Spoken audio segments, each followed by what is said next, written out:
If you remember back, last year it was announced that the United States DOJ had come to the conclusion that Google violated antitrust laws for its exclusivity agreements that it had with multiple companies for multiple payments.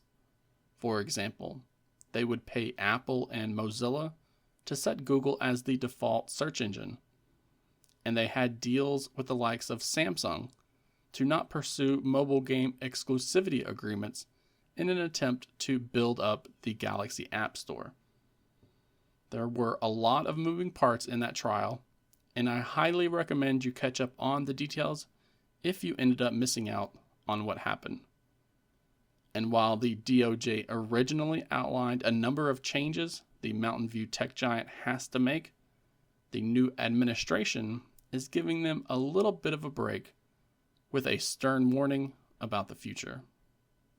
So, first of all, the DOJ from last year wanted to make Google sell all of its AI investments and to not be allowed to make any in the future. However, after a word with the CEO from Anthropic, they feel that this isn't the best thing for the industry. So instead, the new DOJ will continue to allow Google to make investments in AI companies. However, they must disclose those investments to the government beforehand.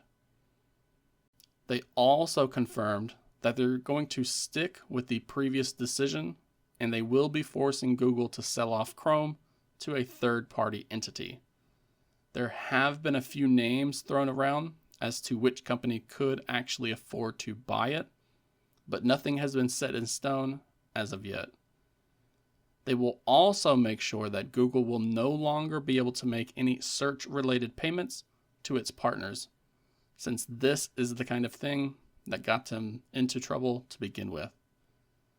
However, it's been said that they are not going to force Google to sell Android at the moment, but instead, they will leave that decision up to the courts in the future once all of the dust has settled. The goal is to make the marketplace more competitive, so they hope to see Google making an effort in this regard.